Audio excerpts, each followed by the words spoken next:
بسم الله الرحمن الرحيم وبه نستعين. Students, welcome to criticism, and we will start with the introductions of literary criticism.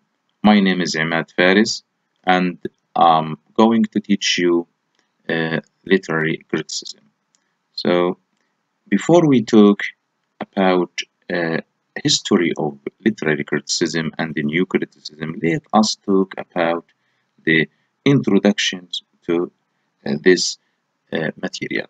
Now, this course exactly is mainly designed for the fourth level students like you. So the main focus here is on practicing theory and reading literature. So let us go to the syllabus plan, literary criticism. As you see here, the first chapter will be about defining criticism, theory, and literatures. We mean here we will study together the definition of a criticism, what is literary criticism, how to become a literary critic, what is literary theory and what is literature. So all these things we will cover in chapter number 1. Chapter number 2, as you see, a historical theory of literary criticism. And in this chapter, we will cover the introductions of Plato and Aristotle as a group of pioneers in this age. So we will study also Sir Philip Sidney and P.B. Shelley and other critics. Chapter number 3, as you see, Russian formalism and the new criticism. In this chapter, we will cover also the introductions, first of all, Russian formalism and the new criticism, historical development, and other subjects. So in chapter number 4, read-oriented criticism here, and we mean here that the reader-oriented criticism, we mean assumptions here we will cover, and the methodology, structuralism, also structuralism will be. So in also chapter number 5, you see here modernity, postmodernism, structuralism, post-structuralism. So we will cover the structuralism and its historical, historical developments of the modernism and the structuralism. Then we will also look at number 6 here, chapter number 6. As you see, you will find that psychoanalytic criticism, and this we will study models of the human psyche, and Oedipus, like Oedipus also we will study, and the castration, and the Electra complex of significance of dream also will be covered. Chapter number 7 here, feminism. In feminism we will study about Virginia Woolf and geographical strains of feminism like American, British, French here we will study. Then chapter number 8, Marxism. In Marxism here, the historical development of Marxism in Russia, and Russia and Marxism, Marxism theory today we will study also. Then chapter number 9 here, cultural poetics of a new historism. In this also chapter we will cover also the new critical lecture. The new critical lecture, like old historism and the new historism, will be covered here. All the historism and the new historism. Then in chapter number 10, post-colonialism.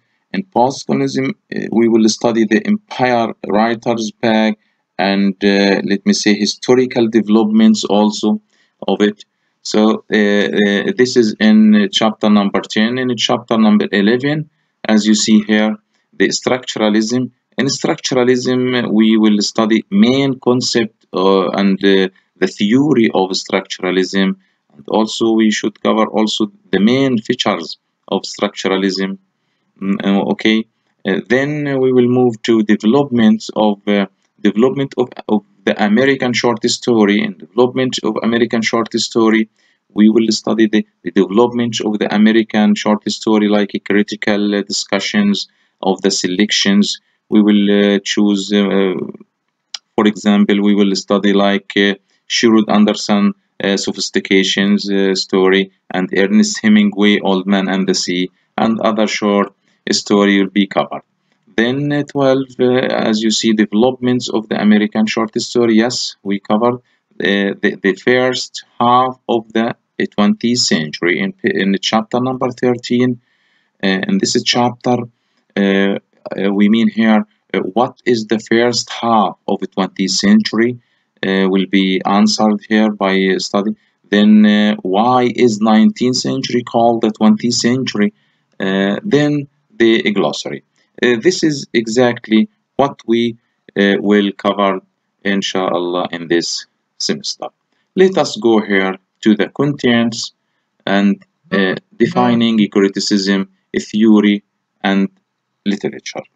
Now, as you see here, we also will study in this lecture, we should cover in this lecture defining criticism, theory, and literatures. And today we will also cover the purpose of literary criticism, then what is literary theory, and what is literature, finally how to become a literary critics. These subjects today we will cover and discuss one by one. Let us move to another slide here and see the introduction to literary criticism. First of all, as you see, literary criticism is the art of judging and commenting on the qualities and character. The first thing you have to know about literary criticism is that, of course, it's going to be all about life. So, literary criticism is going to tell you how to appreciate it.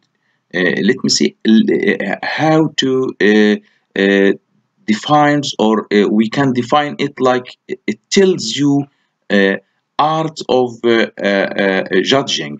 Let me see, art of judging and commenting on the qualities, as you see, and characters of literary work. So what is a piece of literature telling you?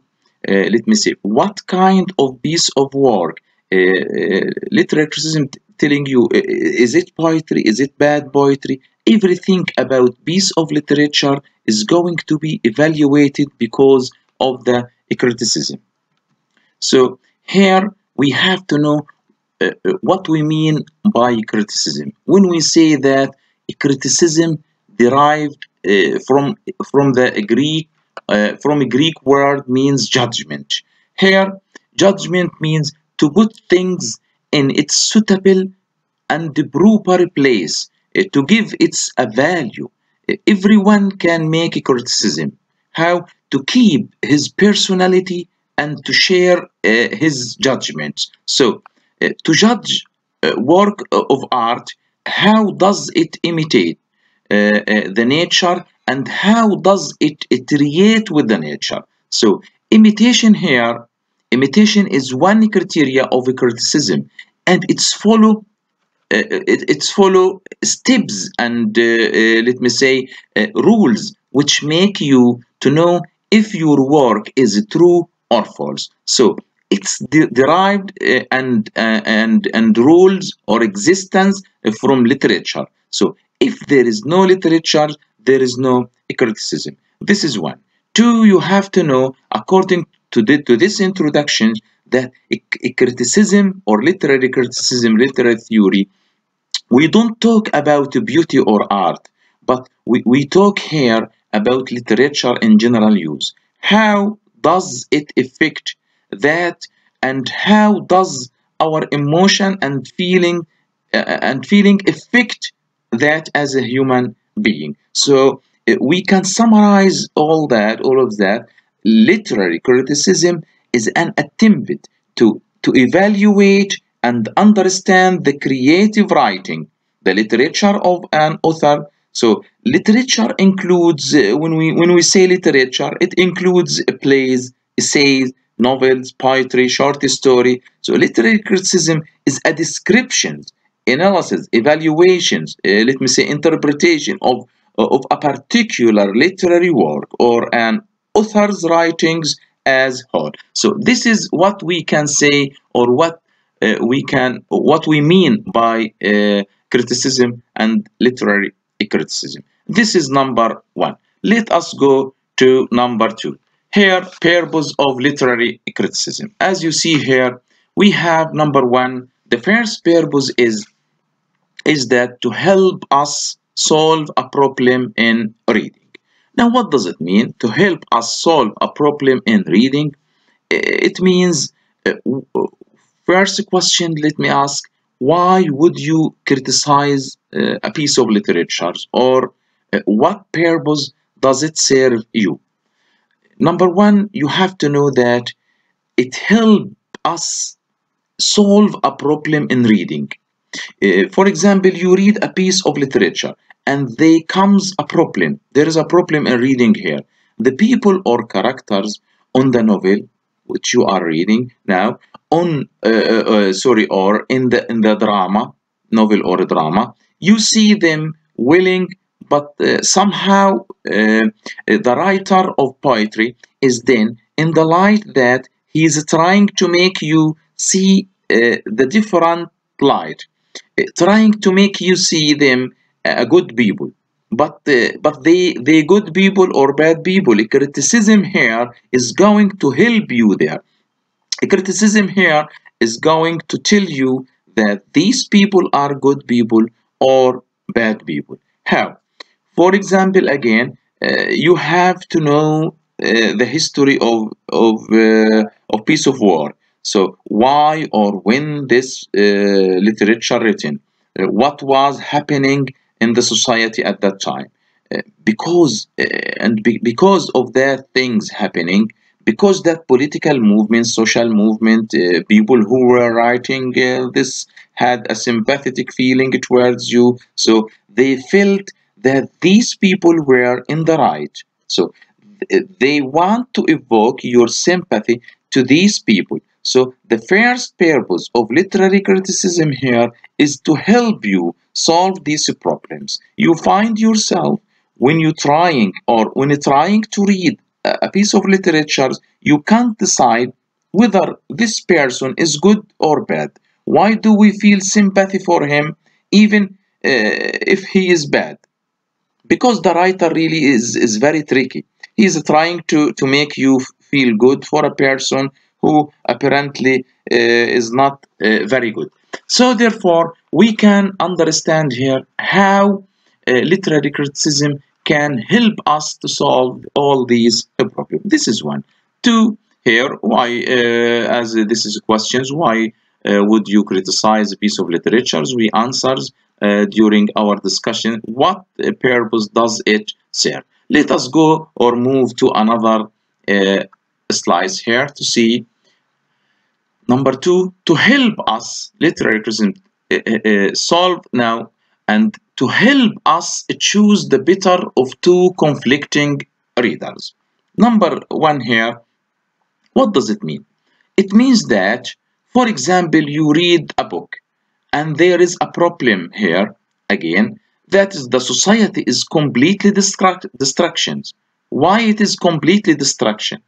Is the people too much depressed or too little depressions? Should we have told them a lot about what to do, or should it be little less? So here is the conflict between readers. Now, I mean here points of view. So here is the conflict between readers, and here is the criticism will tell you how to decide, because this is the criticism. It is going to tell you what the writer was intended exactly to write at that time. This is number two, as you see here. Number three, to enable us to form judgment about literature. What is good and what is bad? Here I mean, what is good, what is bad? They have to be certain rule when you want to know or to use literature. Now, how is it? this is a good piece of literature. What is the good piece of literature? Now, they have to be certain regulation. They have to be certain forms. They have to be certain rules, as I told you before. It should have this kind of language. It should have this kind of diction. It should have, let me say, this kind of rhyme. It should have to follow a particular school of thought. So then you can say that the piece of literature is good. So literary criticism is going to solve all this purpose as well.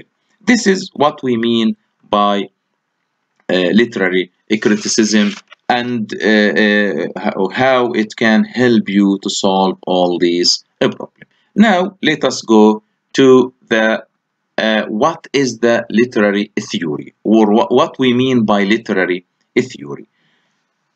Literary theory, as you see here, a better understanding of literary theory can be gained by investigating the etymology of the word theory itself. So, a theory here derived from a Greek word theoria. The word theory means a view, perspective of the Greek stage. Let us move to this slide and see exactly what is literary theory. Number one, the body of ideas and method used in the reading and the studying of literatures. Two, various theories, focal points, lenses, and approaches to explain and interpret text. Then, applications of diverse knowledge and perspectives to yield multiple interpretations of literatures. How we can understand or discuss these points? First of all, when we say literary theory, let me say that many destinations have been written about what exactly literary theory is. But to put it briefly here, let me say that literary theory describes different approaches to studying literature. Essentially, literary theory, as you see here, are lenses. Let me see. Lenses that a reader can apply in order to view a text in a new light. So imagine that you have a collection of glasses made up of different colors. One pair lets you see everything in blue, another in red, etc. So literary theory here is like that. You can read a story with different lenses on and see it as let me say moral tale, as a comment on the role of woman, feminist, as the struggle between classes like Marxist, etc. So this is here what we mean by literary theory. So literary theory, we can summarize that, is the body of ideas and methods we use in particular reading of literatures. By literary theory here, we refers not to the meaning of a work of literature, but also to the theories that reveal what literature can mean. Literary theory is a description of the underlying principles. One might say that tools by which we attempt to understand literature. So all literary interpretations draw on a basis in a theory, but can serve as a justification for very different kinds of critical activity. Here we can summarize and understand what we mean by literary theory. Let us move to another part or slice here to see literature. What is literature, or what we mean by literature? Now, literature, as you see, what is literature and why do we study it? Number one, literature is a composition that tells a story, dramatizes situations, expresses emotions, analysis and advocates idea to help us grow personally and intellectually. It provides an objective base for knowledge and understanding. Fourth, here, shapes our goal and values by clarifying our own identities both positively and negatively. Finally, literature makes us a human. So we can here conclude that literature proudly is any collection of written word, but it is also used more narrowly for writings especially considered to be an art form, especially prose, fiction, drama, and poetry. For centuries, as you see here, writers, literary historians, and others have debated about, but have failed to agree on definitions for this term. They say, number one, literature derived, we can say, derived the Latin litera, meaning letter, the root meaning of the word literature refers primarily to the written word and seems to support these definitions. Some think that literature is simply a thing that is written. Others choose to define literature as an art. So we can conclude here that finally literature as an art form can also conclude, if we want to say art, we can also include here works in various non-fiction genres such as autobiography, memoir, letter, and the essay. So within it is a broad definitions. Literature include non-fictional books, articles, or other printed informations on a particular subject. The final slides here, how to become a literary critic. How to become a literary critic, you see here the reading process itself produce array of responses taking from of questions, statements, opinions, and feelings evoked by the text. Critic must have the philosophical mind. He must be able to distinguish between reality and appearance. What does it mean? It means that when you read a story, for example, and state what I can say, state here your personal interpretations of the text, you become practicing literary criticism. You should interact with the story, thinking, I mean here, thinking about their like and dislike of the various characters, their impressions of the setting, plot and structures, and their overall assessment of the story itself. So how to become a literary critic? By reading, or the reading process itself produced an array of responses taking the form of questions, statements, opinions, and feelings evoked by the text.